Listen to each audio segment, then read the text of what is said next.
experience in over 200 Premier League matches. So I started when I was 15.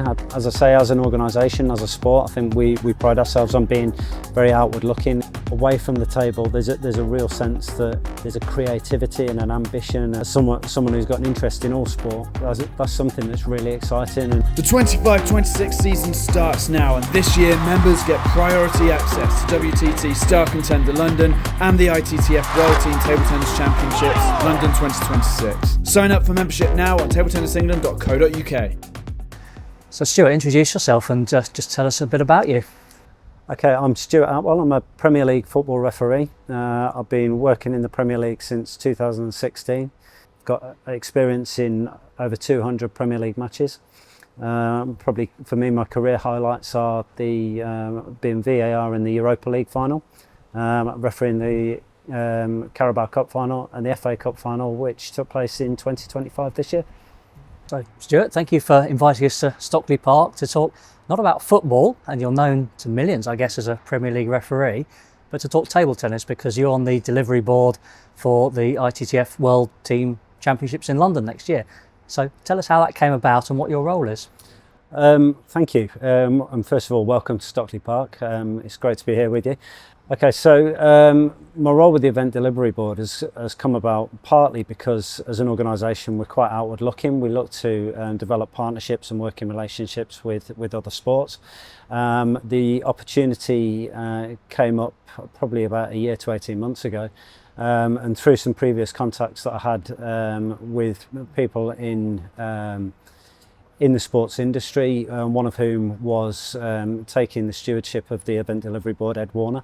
Had a conversation about the possibilities to get involved and maybe bring some of my some refereeing background and background in elite sport, previously working in athletics, to the table, really with the view of taking the tournament to the very highest possible level that we could do in terms of making a fantastic experience for everybody that's going to be involved. Yeah, and you mentioned a background in athletics, so was that pre-refereeing or did it overlap at all? Yeah, primarily pre-refereeing. It was a sport that I was working in from when I left university. I worked in a number of different roles in athletics, from coach education, development, competitions, major events, and it was a really enjoyable time, and it gave me a really interesting perspective on the way that elite sport operates. And I think knitting that together with the refereeing experience that I've got now and working in elite football, I think that it probably gives us a really unique opportunity to offer something to the World Team Championships, which are taking place next year. Yeah. Tell us what skills and experience you could bring to that role. I think first and foremost, the Event Delivery Board is really focused on lifting the championships up and making sure that everybody who takes part, whether they're a player, whether an official, whether a coach, spectator, making sure that everybody that's involved has the best possible experience of seeing world-class table tennis in London in 2026. And I think the professional background I've got in terms of event organisation, event management is one string to my bow. But also that ability to bring some of the officiating experiences that I've had in football in terms of attending major tournaments and looking at how we create the right environment for high performance as match officials is something that I can bring to the table and hopefully offer some interesting insights and some interesting ideas that will allow us as a delivery board to take it forward and make it a success. Tell us what that experience might look like for elite athletes, elite officials in particular at the event. I think first and foremost we want to make sure that the athletes and the officials that are taking part have got the very best environment to not only turn up and enjoy the experience of being part of a fantastic competition, but also there's the environment there that they're able to turn up and excel and perform at their very best. And I think it's a well-rehearsed argument that players need this to make sure that they can come and deliver their very best when they're at the table.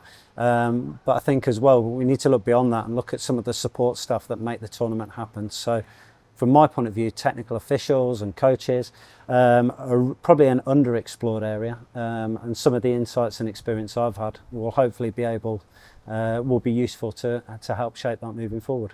Yeah, tell us a bit about that, because I mean you are an elite athlete in a sense yourself, to have got to the top level in well, the most popular sport in the country, certainly. So what have you taken on that journey which you can actually bring and talk to officials, from a different sport about?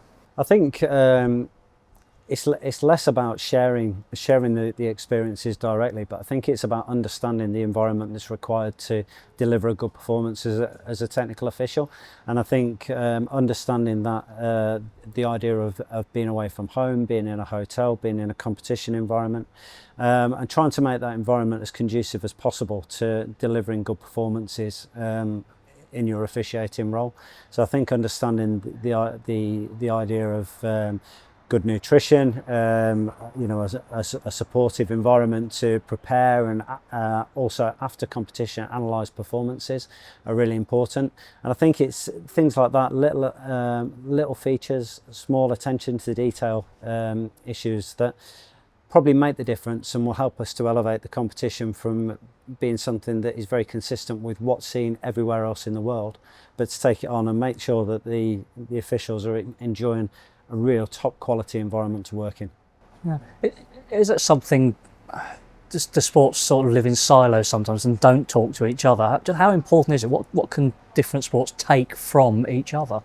I think they can. I think as I say, as an organisation, as a sport, I think we pride ourselves on being very outward looking and trying to not only share what we're doing, but more importantly to learn from other sports and learn from their areas of good practice. I think my experience in table tennis around the World Team Championships and the Event Delivery Board has been very much that everybody's got a very open mind, everybody's very keen to learn from other sports. And the Event Delivery Board itself, there's a number of very dedicated technical table tennis experts around the table, but also there's a number of independents that are coming from different backgrounds. And I think that kind of that blend of being able to learn from the outside and also build on their own internal strength is really powerful. So I think it's a really exciting time. Yeah. Probably fair to say the scrutiny on World Championship table tennis referees not quite the same as on a Premier League referee. So what sort of strategies have you learned to cope with that scrutiny that you get in your job? Well, I think first and foremost the profile of the championships and to the players that are involved is an absolute pinnacle of their season, and I think it would be naive to kind of disregard the amount of pressure that's on the officials. And I think from an external point of view, I can absolutely see the pressure and the demands that are placed on the technical officials for the championship. I think we're very fortunate here in as much as we have a really good support team working with us, both to help us to develop and improve our performances, but also to deal with the external pressures that we face.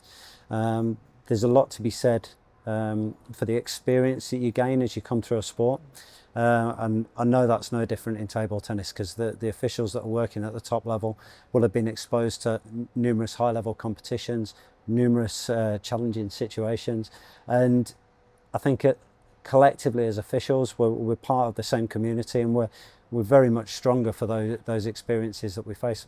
Yeah, you were, I think, 25 when you first took charge of youngest Premier League referee. Yeah. Tell us a bit about your journey up to that point, and you would have come across people from the governing body, obviously the Football Association, and tell us a bit about your journey and the help that you got and the support that you got from a governing body point of view. Yeah, I think I, like all of my colleagues, have been very fortunate in that the structure that's been built in refereeing in this country over maybe 20 or 25 years has been really well thought out, very well executed, and now we're in a place where not only can people be supported as they come through the programme, but we're also in a position where talent can be identified and accelerated a little bit more than maybe it was in previous years. And I think that leaves us really well disposed as an organisation to capitalise on new talented referees who are coming through and bring them through to the top levels of the game and essentially make the game stronger as a result. I think from my own personal point of view, my own personal journey, I was always very fortunate that I had good support structures in place in terms of mentors and friends and colleagues who were always on hand to give good advice and good input. And from my point of view, that they've been really fundamental to that progression. I think if you understand that those support structures are a real critical part of your pathway forward, then I think whether you're officiating football or table tennis, you're certainly on the right route to making progress. Yeah. To get to the Premier League by 25, obviously you would have started quite young. So just tell us about your first steps. Yeah, so I started when I was 15, had maybe 3 or 4 years when I was playing and refereeing alongside each other. And after a while, it became clear to me that I was probably enjoying refereeing more. There were probably more opportunities to referee at a higher level. So I took the referee pathway, and as with any aspiring official, there are bumps in the road. There are really good learning opportunities and difficult situations, but bringing those all together and learning from them and benefiting from them, it certainly developed my skill set, made me more resilient, and I'd like to think gave me the capacity to do the job that I'm doing today. So what would the fledgling 15-year-old Stuart Attwell say if you could talk to him now about what you've done in FA Cup final, the youngest Premier League referee? Would he have believed you? I don't know whether he would have believed. Whether he would have listened is probably also doubtful. But I think I think the naivety you have as a young person getting involved in any sport whilst it can be a challenge, I think it can actually be quite powerful in terms of it allows you to strive and make mistakes without too much fear and without too much baggage. And I think longer term that can be really beneficial. So I think I'm certainly very different as a match official now. I'm very different as a person now. I've got the benefit of a lot of experience both on and off the field. But equally, I'm sitting here now, and I know that I've still got developments I want to make. I've still got improvements that I want to make, and there's certainly far more that I want to achieve in the game. Yeah. I'm just thinking about youngsters from a table tennis background. There'll be English umpires at the World Championships. We had an English umpire in the men's singles gold medal match in Paris at the Olympics. So what would you say to the youngsters seeing those officials in action at Wembley and at the Copper Box? How would you encourage them to take their own journeys? I think first and foremost it highlights how accessible it is. I think I think it's important to realise that these opportunities are available. I think you need to have a really clear idea for creating your own development, and I think just taking things step by step, learning from every opportunity, reflecting on it, thinking about how you can apply it and how you can essentially move up to that next level. It's great to have ambition and aspiration and want to be officiating in maybe an Olympic final, for example, but the first step is the one in front of you. Concentrate on, okay, where do I go next? How do I get there? What support do I need? And make change gradually through small steps. Yeah. You had a chance to watch much live table tennis? Any players that have caught your eye? One of the things I'm really keen to not do is profess I'm an expert in table tennis. I'm a willing learner. I'm getting there slowly.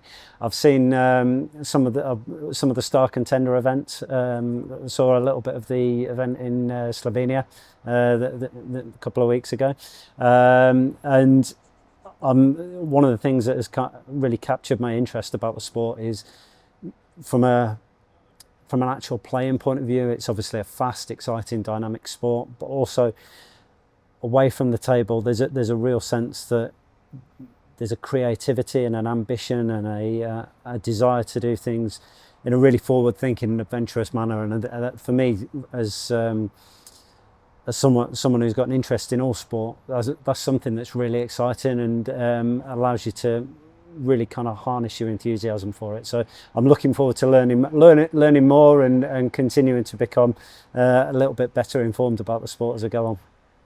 I'm pleased to hear it. Thank you very much. No problem. Thanks for your time.